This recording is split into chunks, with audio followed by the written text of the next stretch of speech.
নমস্কার বন্ধুরা, শুভ দুপুরের শুভেচ্ছা জানিয়ে আজ নিয়ে এসেছি আর একটা নতুন রেসিপি। আজ রান্না করব চিলি ফিশ, আড় মাছ দিয়ে। এই দেখো, প্রথমে আড় মাছগুলো আমি নিয়ে নিয়েছি। বেশি বড় ছিল না আড় মাছটা। এগুলোকে ভালো করে ছোট ছোট পিস করে কেটে ধুয়ে পরিষ্কার করে নিয়েছি।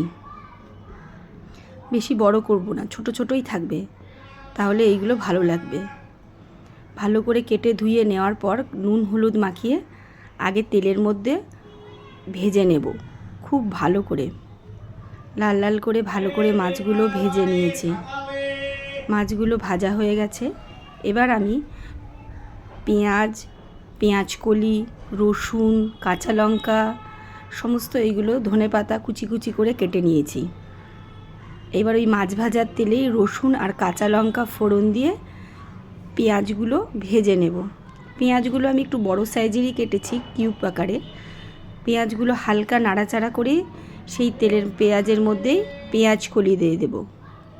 পেঁয়াজকলিগুলো হালকা নাড়াচাড়া করব, বেশি ভাজবো না। বেশি ভাজলে ভাজার মধ্যে নরম হয়ে গেলে ভালো লাগবে না, ক্রিস্পি একটা ভাব থাকলে ভালো লাগে। তার মধ্যে দিয়ে দেব নুন হলুদ, tomato sauce, hot chilli sweet and sauce, ম্যাগির যে সসগুলো থাকে। এটা হলে টক মিষ্টি ঝাল ভালো লাগে। সামান্য লঙ্কার গুঁড়ো, একটু সামান্য চিনি, যাতে টক মিষ্টির ব্যালেন্সটা সমান থাকে। ভালোভাবে নাড়াচাড়া করে তার উপরে কুচনো ধনেপাতা ছড়িয়ে দেব, যাতে স্মেলটা খুব সুন্দর আসে। একটু হালকা নাড়াচাড়া করে কম আঁচে এর মধ্যে সামান্য একটু জল দিয়ে দেব, খুব সামান্য, এমন কিছু বেশি না। ভালোভাবে জলটা ফুটে গেলে তার মধ্যে দিয়ে দেব ভেজে রাখা মাছগুলো। মাছের মাথাটাও আমি দিয়ে দিয়েছি।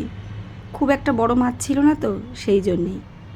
আর আড় মাছের মাথা সেরকম কিছুই থাকে না। কথায় আছে না, আড়ের মুড়ো কাষ্ঠ মুড়ো, রুইয়ের মুড়ো ঘৃত, সেই।